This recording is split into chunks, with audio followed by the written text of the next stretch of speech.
Bismillahirrahmanirrahim. Assalamualaikum warahmatullahi wabarakatuh. Waalaikumsalam warahmatullahi wabarakatuh. Salam damai sejahtera Om Swastiastu, Namo Buddhaya, salam kebajikan, rahayu untuk kita semua. Yang terhormat Bapak Kepala Sekolah SMP Negeri 3 Sedi, Bapak Adib Saleh. Yang saya hormati Bapak Ibu Majelis Guru beserta perwakilan staf tata usaha yang pada hari ini berkesempatan hadir untuk mensukseskan kegiatan kami, yaitu kegiatan diseminasi positif CGP Angkatan 11, yang mana ini merupakan tugas aksi nyata kami yang harus diunggah dalam proses pendidikan guru penggerak. Baik, saya perkenalkan bahwasanya fasilitator kami yaitu Ibu Yuliani Rahayu. Beliau bekerja di SD swasta Udel Awad di Batam, dan Bapak fasilitator kami adalah guru SD pengajar praktik Bapak Muhammad Ridwan SPD SD. Sebelum memulai, alangkah baiknya karena kita orang Melayu, walaupun pantunnya bukan orang Melayu, tapi sudah terbiasa pakai pantun. Lipatan kain menjadi 3, ini susunnya menjadi 3 ya Bapak Ibu. Lipatan kain menjadi 3, kain dilipat oleh Mak Latif. Masih berada di bulan merdeka, mari berkolaborasi di budaya positif. Bapak Ibu santai saja, boleh sambil minum, makan makanan positif Bapak Ibu nyaman saja. Karena kebetulan bapaknya sendiri, ibu-ibunya yang banyak. Oke, ini dia. Aksi nyata ini bertujuan untuk menyebarkan pemahaman dan penerapan pengalaman budaya positif. Terima kasih Bapak Ibu karena dukungan dan doanya.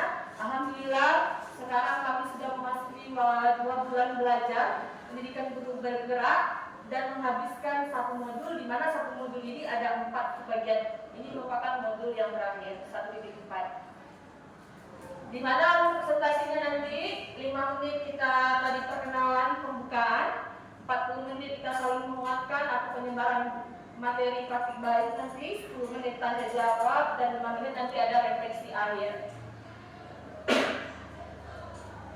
Baik Bapak Ibu, sama halnya kita dengan murid, sebelum mulai kegiatan akan lebih baik kita membuat komitmen atau kesepakatan dalam belajar. Komitmen ini kita bersifat fleksibel aja nanti ya.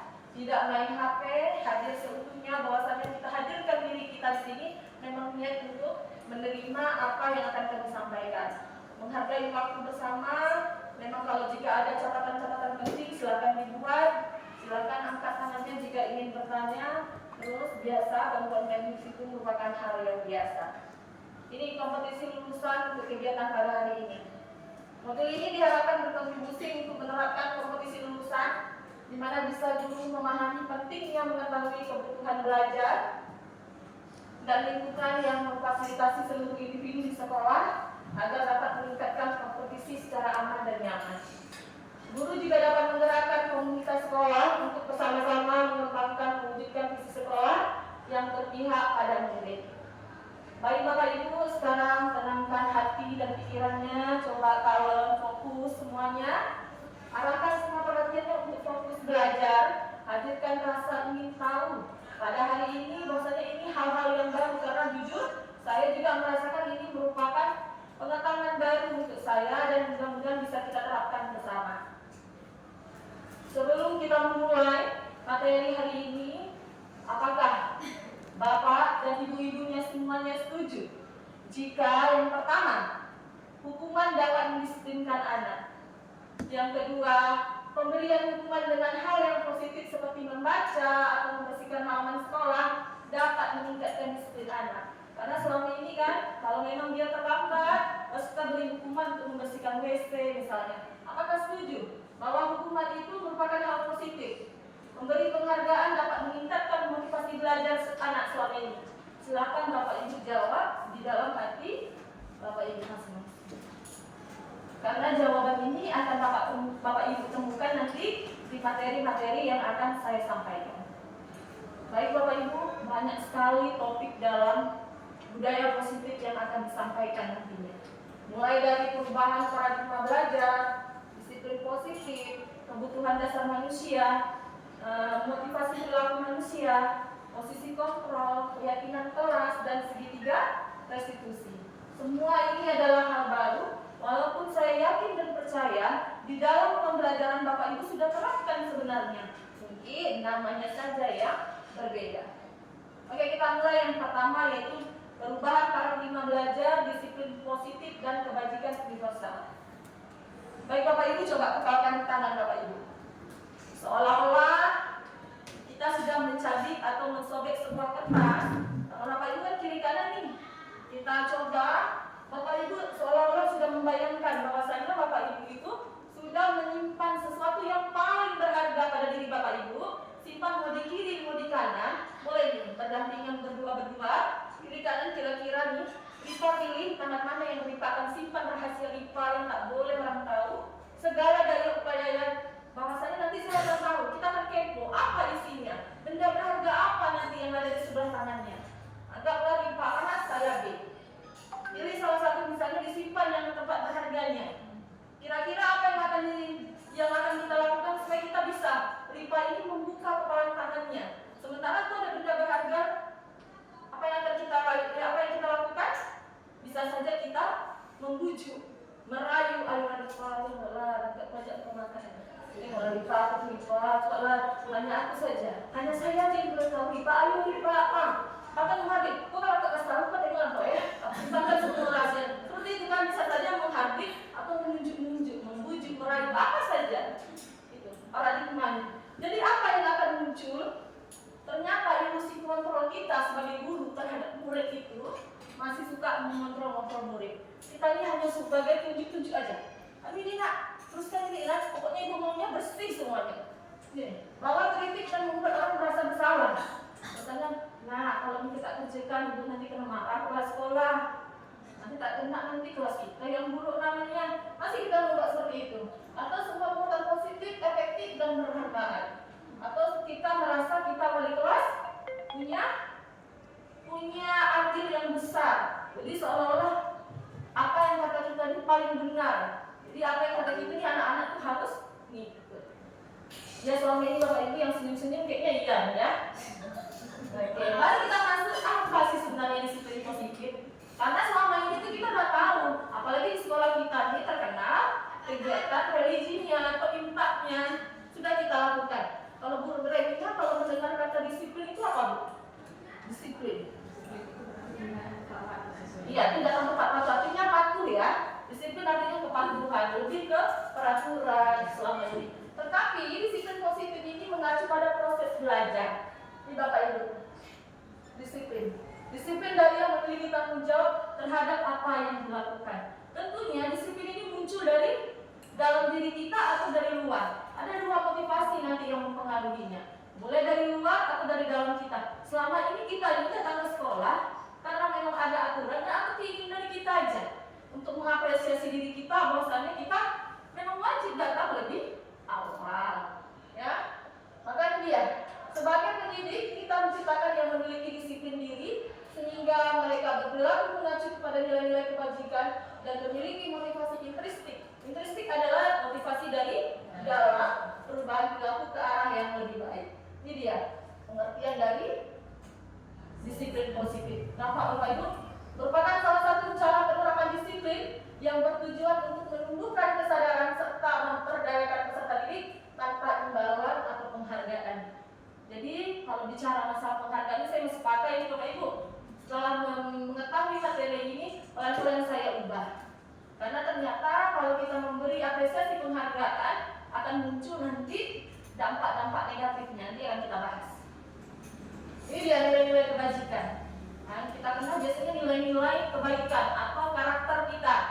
Ini ya, ada profil pelajar Pancasila, pelajar Pancasila dan bertakwa pada Tuhan Yang Esa dan berakhlak mulia, gotong royong mandiri. Boleh berkebinekaan global, gotong royong mandiri, kreatif dan bernalar kritis. Ada berapa profil pelajar Pancasila? Ada 6, ya. Ada 6 profil pelajar Pancasila. Oke, kita lanjut kebutuhan dasar manusia. Kebutuhan dasar manusia adalah berarti diri kita sendiri. Segala sesuatu yang kita lakukan untuk mendapatkan apa yang kita inginkan.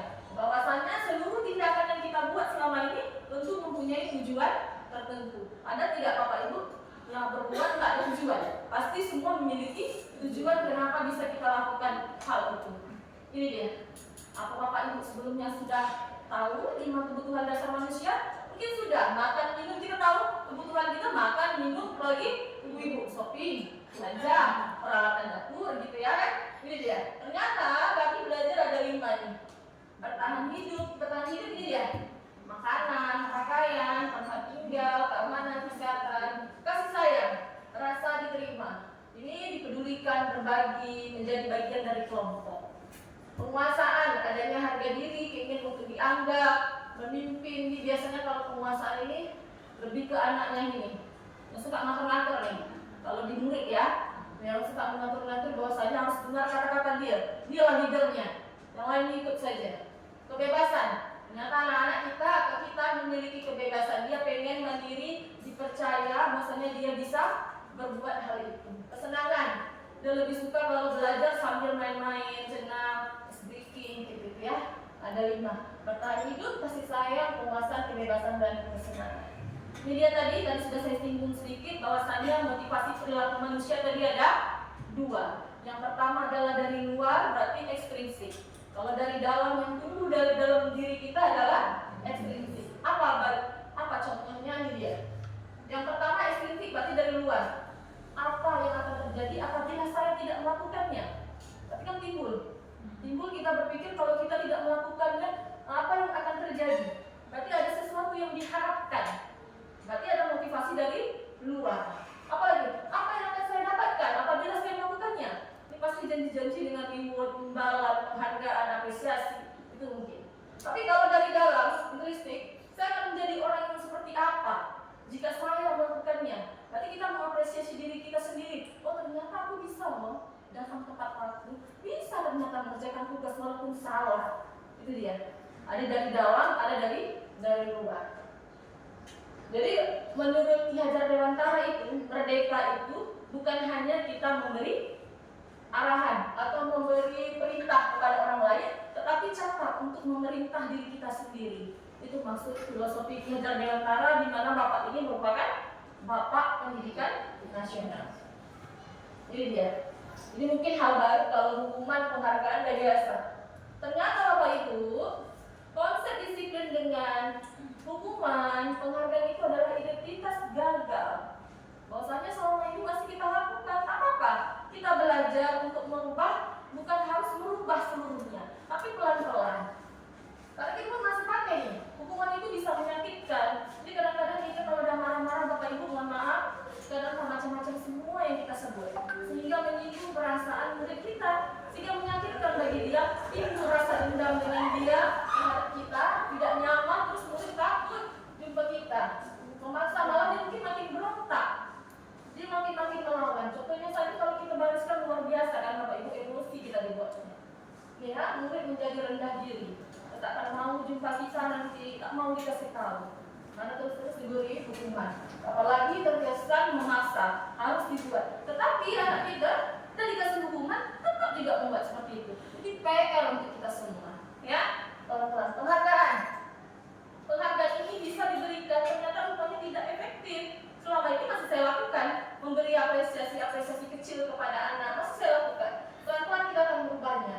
Merusak hubungan, artinya mungkin yang bagus saja kita kasih apresiasi, timbul iri, ternyata ngomong di belakang, mematikan kreativitas. Alhasil yang itu terus, kita akan mau yang lain.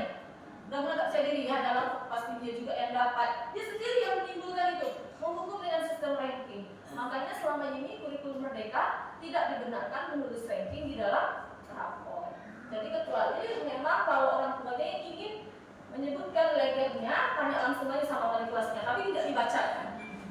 Merampas hak menghargai dirinya. Dia tumbuh sekarang sudah mulai tidak percaya diri lagi.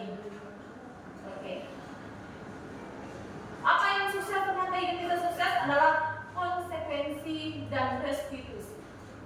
Ternyata konsekuensi, contohnya gini loh Bapak Ibu. Ada siswa yang bawa botol air nih, kesenggol dengan tangannya, tumpah. Kira-kira apa yang dilakukan murid itu? Tanpa kita bilang, tanpa kita suruh, dia akan apa? Biarkan aja. Mungkin sebanyak murid akan seperti itu, tapi beberapa murid akan membersihkan. Berarti konsekuensinya botol air yang tumpah tadi dia harus membersihkan atau mengepelnya. Nah, terus dengan stimulus respon, kita harus beri respon. Nah, siapa yang tumpahkan tadi ini? Bagus, sudah bersih kan? Karena kamu tadi yang tumpahkan, kenapa tumpahkan? Ada respon tanya jawabnya. Ya, murid menghormati peraturan. Bahwasanya dia mungkin tahu di peraturan di kelasnya tidak boleh kotor misalnya. Kehilangan waktu dia merenungi kesalahan. Pokoknya sudah tahu dia salah, langsung bersihkan. Beberapa anak seperti itu ya. Kalau restitusi, murid akan bertanggung jawab atas perilakunya. Nah, di mana fokus pada pemecahan masalah jangka panjang. Ini di restitusi ini hal yang baru. Jujur saya katakan juga, saya baru tahu ini masalah tentang restitusi. Kita hanya tahu selama ini bahwasanya memecahkan masalah itu panggil anaknya, tanya jawab, sharing, kenapa membuat ini seperti ini. Ternyata itu adalah pemecahan masalah melalui konsep restitusi. Cuma namanya saja yang kita tidak tahu. Murid menghormati dirinya orang lain karena di restitusi ini murid diberi waktu atau murid diberi pemikiran sendiri untuk bagaimana dia menyelesaikan atau mencari solusi masalahnya. Ini dia bentuk program kebajikan apresiasi. Perlu Bapak Ibu lakukan, boleh secara khusus. Kadang-kadang apresiasi ternyata kalau di umum itu lebih berbahaya, tadi akan timbul sifat iri. Kalau memang ingin apresiasi, panggil saja anak itu. Kadang-kadang anak kita ini lebih termotivasi kalau di depan ramai. Kayaknya merasa diakui, oh saya bisa nih. Anak kita itu pula. Ternyata ada beberapa anak dalam penelitian bahwasanya harus diberikan pengakuannya secara khusus dipanggil, sehingga yang lain tidak nampak. Secara pribadi, bergantian, konsisten dan proses. Tapi Bapak Ibu jangan apresiasi yang bagus saja. Mungkin yang menurun perlu juga kita panggil sehingga dia merasa bahwasanya kita memperhatikannya. Apa yang kita lakukan selama ini semua harus berpihak pada murid karena kita menjadi seorang pendidik. Ini dia, bagaimana caranya. Kemarin saya perhatikan nih contohnya. Kemarin saya perhatikan rasa empatimu besar sekali dalam pada saat menolong murid baru di kelas kita. Nah, contoh-contoh bentuk apresiasinya. Tidak dengan penghargaan lagi atau imbalan. Nah, saya menghargai kepedulianmu pada saat kamu membantu teman-teman dalam tugas kelompok. Ternyata dengan kata-kata seperti itu akan muncul motivasi pada diri anak murid kita.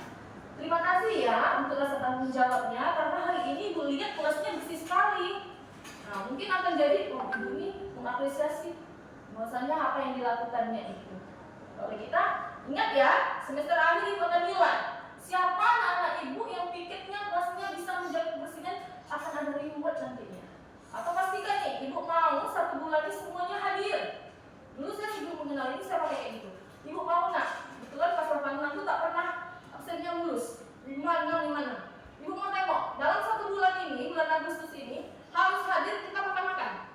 Lah besok kawannya tak datang, tak jadi makan-makan. Dan hari kedua tak makan-makan. Dalam tak payah makan-makan. Padahal itu kita kan membuatnya aja. Ternyata kan kalau tak gitu pun kita buat makan-makan juga. Ternyata itu akan menjadi beban pikirannya. Mikir kalau gara-gara engkau kan makan-makan. Besok kawannya datang. Ternyata tidak bagus. Coba dari penjelasan saya tadi, hukuman, penghargaan, konsekuensi, restitusi. Bapak Ibu boleh tolong nih mencatat 100 kali dalam buku kalimat. Saya tidak akan terlambat lagi karena terlambat ke sekolah. Hukuman atau konsekuensi? Hukuman. Lari mengelilingi lapangan basket 2 kali karena terlambat. Hukuman. Murid diminta push up 15 karena tidak menggunakan masker di sekolah.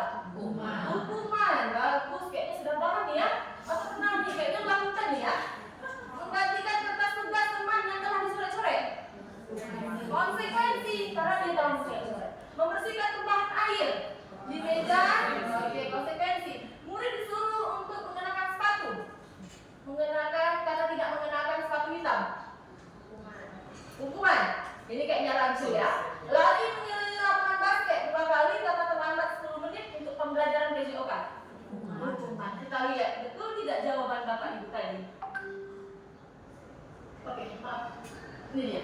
Betul? Mungkin yang rancu tadi yang nomor murid disuruh mengenakan sepatu ini sudah jelas ini Bu.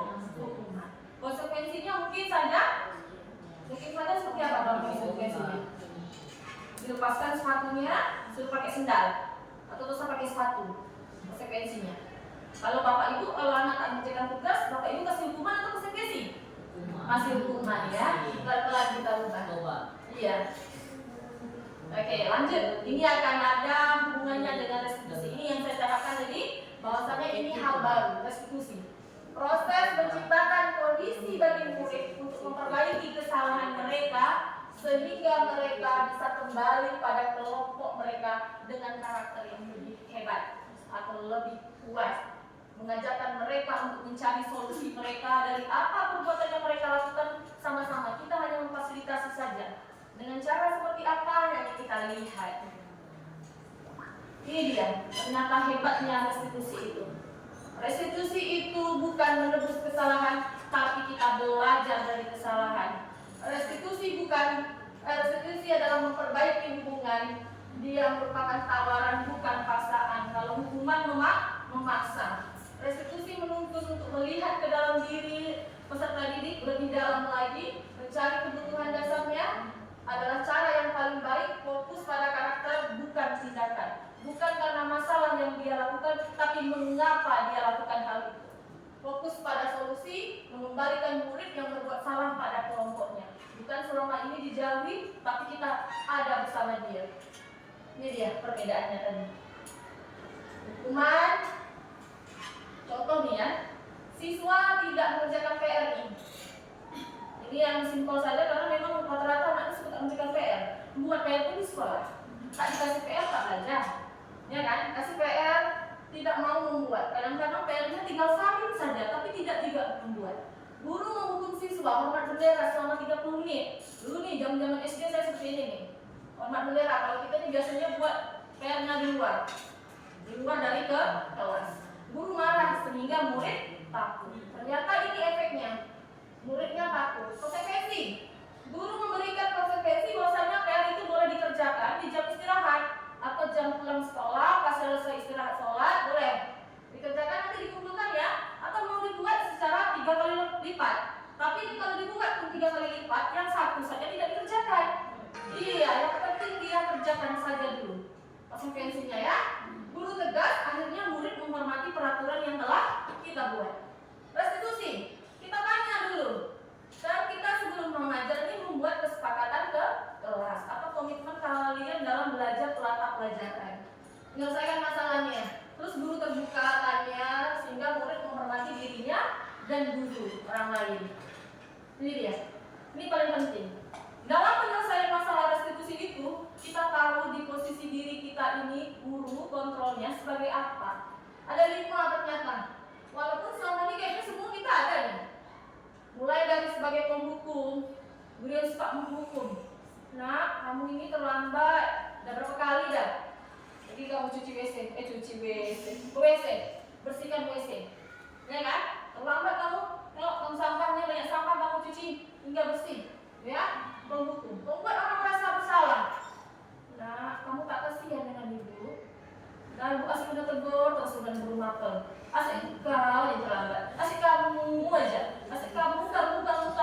Nanti kalau gimana muka ibu. Akhirnya anak itu merasa bersalah.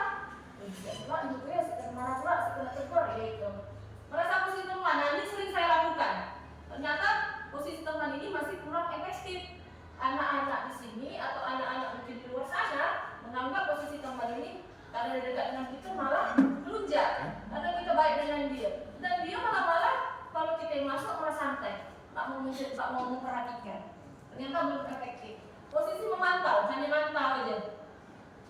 Ibu tak mau tahu ya. Pokoknya nanti masalah itu harus selesai. Ibu tengok aja dari jauh, ibu tanya sama gurunya. Hanya memantau aja, mengontrol aja. Ya, yang paling efektif adalah posisinya manajer. Sama lah dalam perusahaan. Yang paling mantap posisinya adalah manajer. Kita kan nggak mau menyuruh menjadi pesuruh orang lain. Kenapa posisi manajer? Karena respon yang menunjukkan tanggung jawab guru pada posisi terakhir. Ini merupakan mentor di mana guru berbuat sesuatu bersama dengan murid, mempersilahkan murid mempertanggungjawabkan perilakunya dengan mendukung murid. Nanti kita lihat kenapa kita harus berada di posisi manajer. Sebelum itu kita lihat dulu. Kira-kira nih, saya kecewa sekali dengan kamu. Ini apa yang muncul? Kamu tidak pernah benar melakukannya. Ayolah lakukan demi ibu bapak.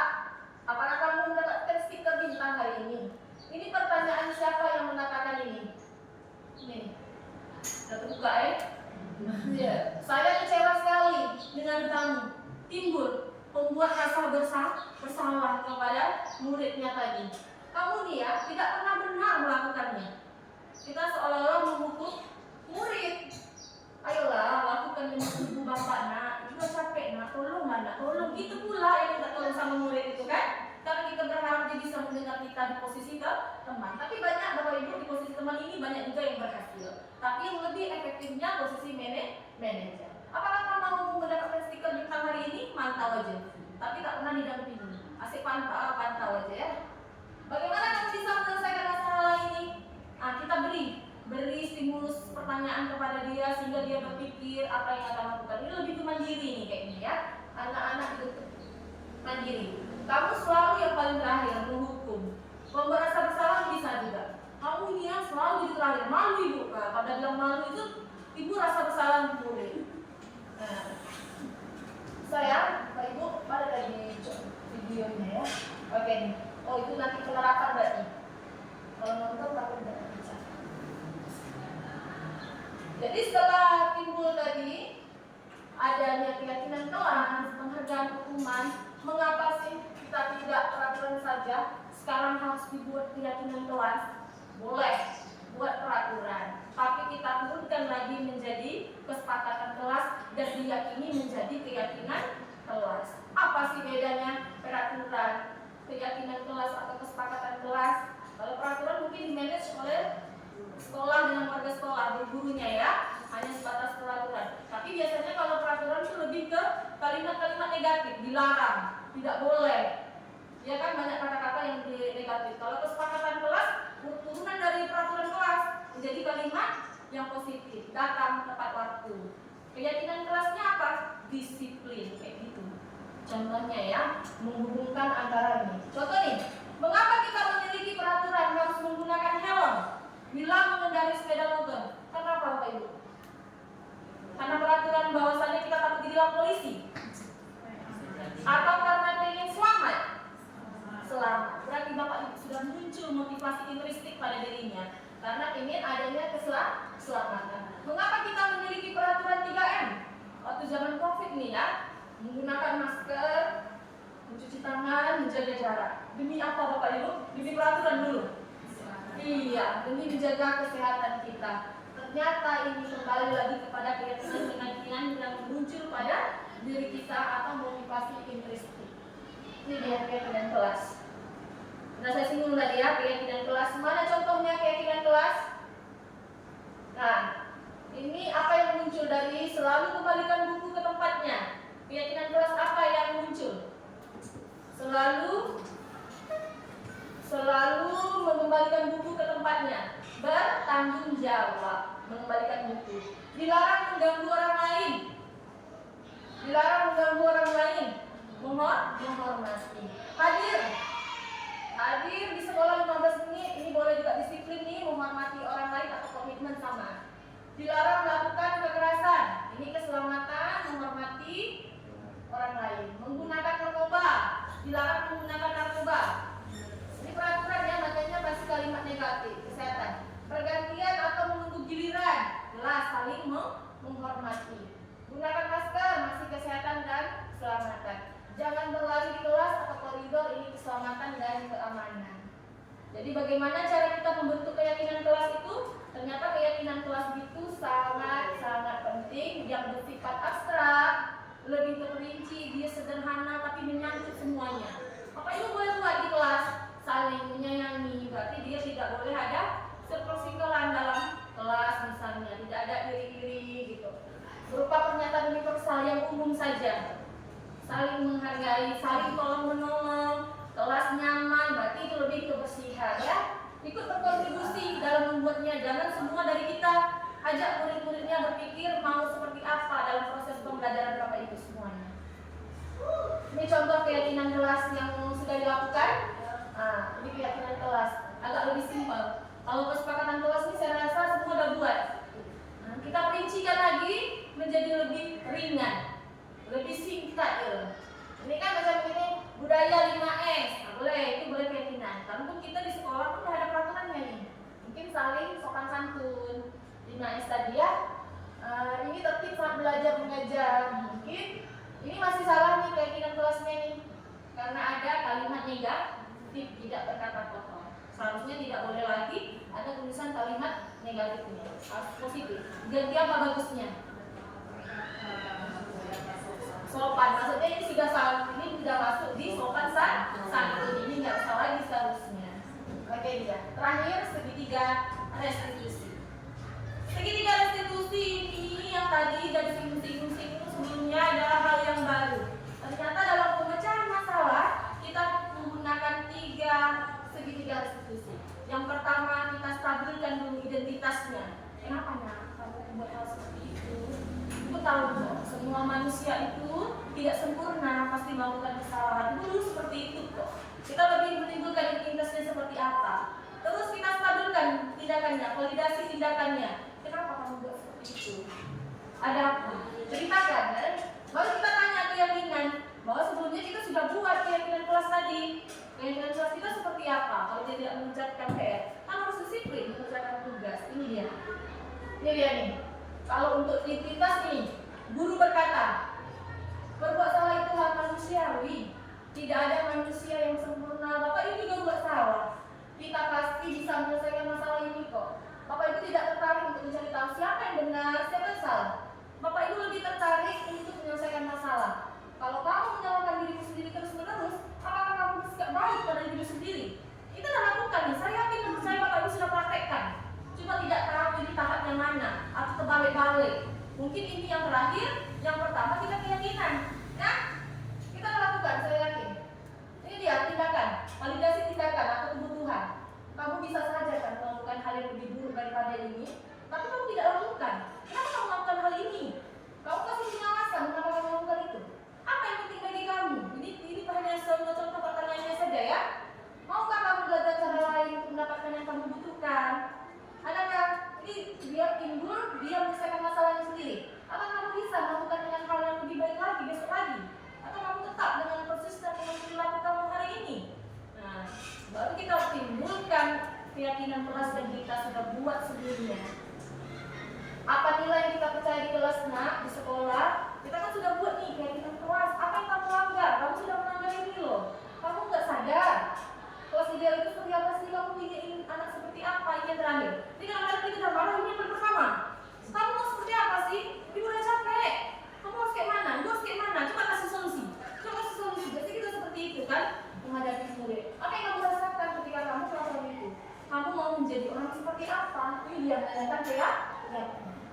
Sebelum itu dia lebih jelas contoh menerapkan restitusinya. Jadi kami ada dapat paparnya dari pendidikan guru penggerak. Bapak Ibu boleh lihat.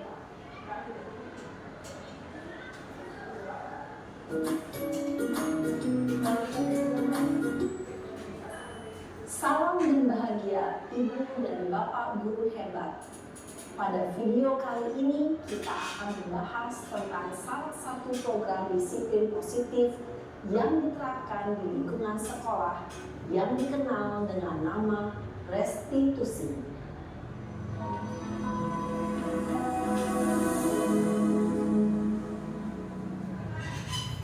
Restitusi dikembangkan oleh Pak. Kita lanjut aja nih, cara menyelesaikannya aja ya. Ya pasti kamu marah ya. Ini anaknya bermasalah, dipanggil di jam istirahat. Pertama hal yang dilakukan oleh bapak ini adalah menanyakan identitasnya dulu, stabilkan. Tidak masalah dipanggil di tempat, sama seperti itu, tapi tidak memalukan peserta didiknya. Siapa? Siapa? Sudah lama nggak ketemu saya. Kenapa hadir di sini? Kesel Pak, kesel banget. Masa aku dikatain tukang fitnah Pak? Ya aku marah lah. Aku udah dikatain mereka di depan kelas. Kesel banget. Oh begitu. Ya pasti kamu marah dan kesal. Bapak juga akan marah apabila ada yang menurut Bapak seperti itu. Kemudian pada saat itu kamu mengaku Ya saya cuma kayak mereka lah Pak. Kesel banget. Saya bentak-bentak dia depan teman-teman lain. oh begitu. Pasti kamu melakukan seperti itu karena suatu alasan tertentu kan? Iyalah, masa saya diam saja Pak? Ya saya bela diri lah. Ya wajar lah, mempertahankan harga diri itu sesuatu yang penting dong. Untung kamu tidak bertindak lebih gegabah lagi, hanya meminta-minta. Iya Pak, untung saya masih bersabar dan hanya meminta saja. Sudah gemes padahal, saya pasti bela diri lah. Ya pasti ya, tapi kamu memilih untuk tetap bertahan dan bersabar. Kamu memilih untuk tidak berbuat lebih parah lagi, bukan? Iya. Nah, sekarang coba kita lihat lagi tindakan kamu yang bentak-bentak Eka di kelas. Tindakan kamu itu kira-kira sesuai dengan keyakinan kelas atau prinsip kamu tidak? Enggak lah Pak, capek Pak jadi marah. Jadi keyakinan atau prinsip mana yang kurang sesuai dengan keinginan kamu? Ya, saya sebenarnya sangat menghargai orang lain.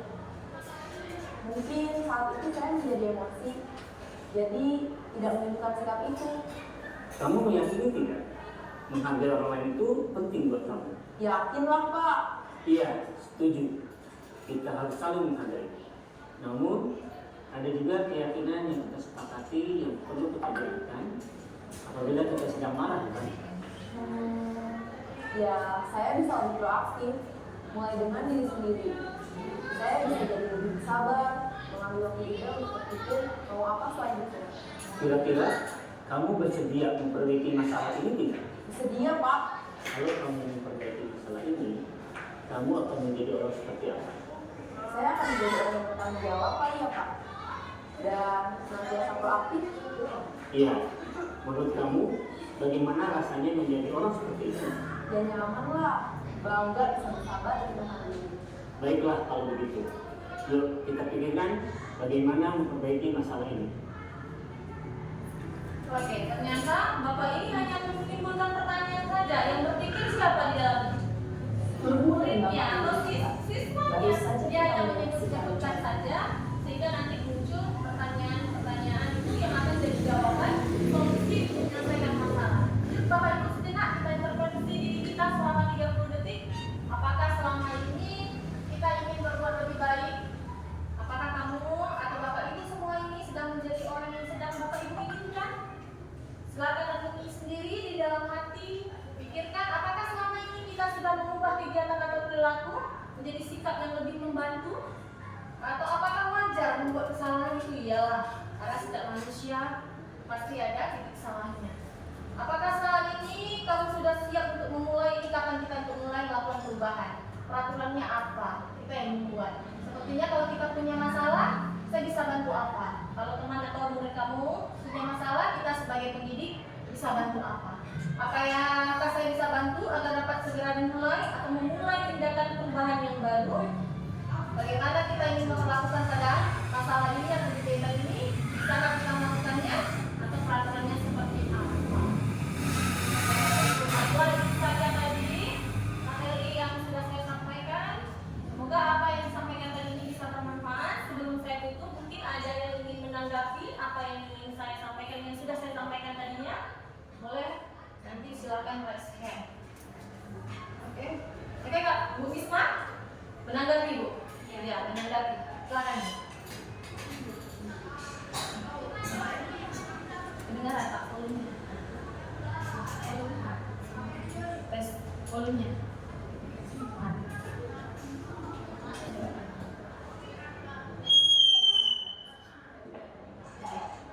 Isma, silakan menanggapi. Mungkin ada yang kurang, namanya kita belajar ya Pak. Saya juga baru belajar.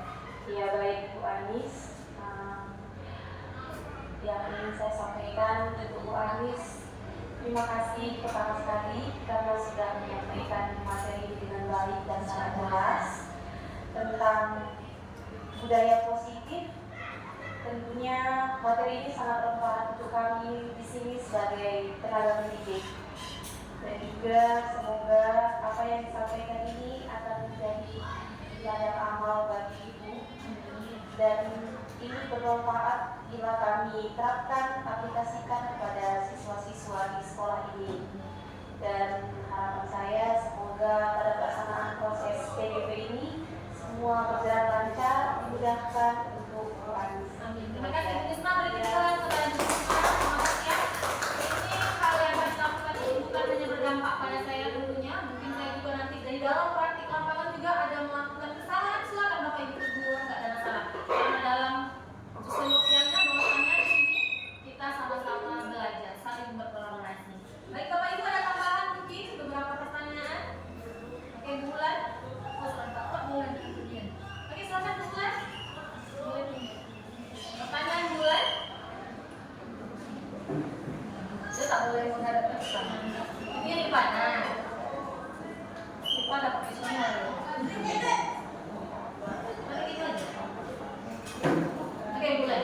Bu Les?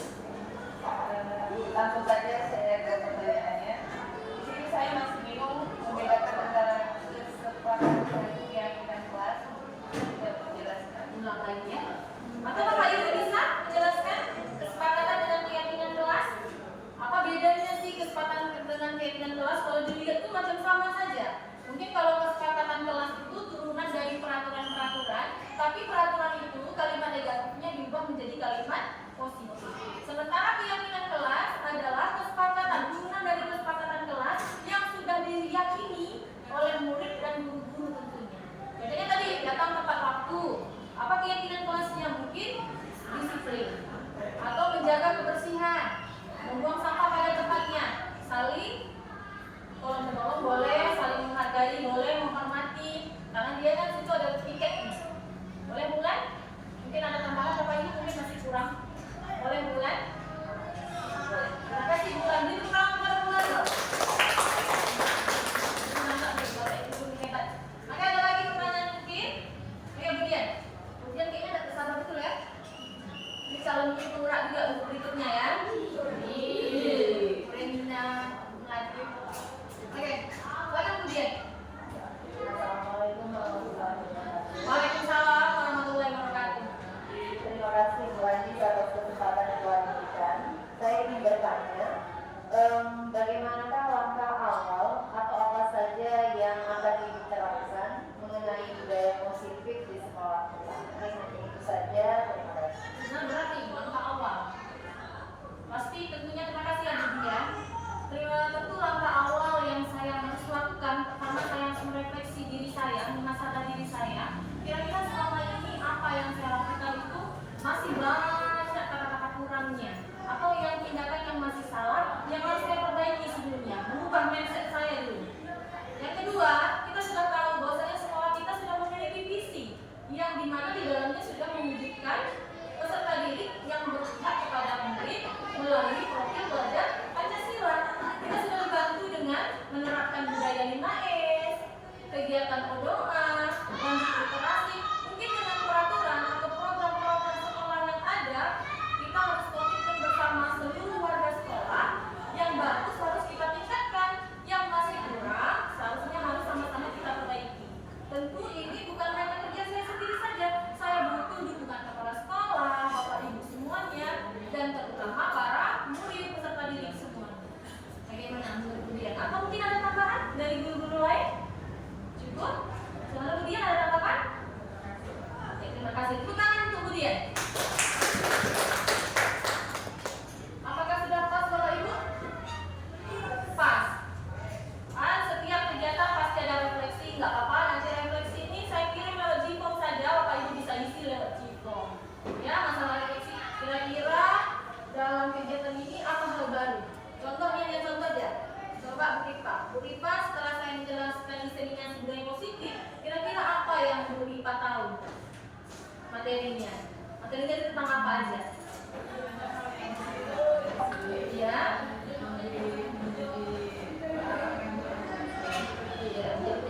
Ternyata Bu Ripa sebelum-sebelumnya posisi diri Bu Ripa sebagai guru di posisi mana ya?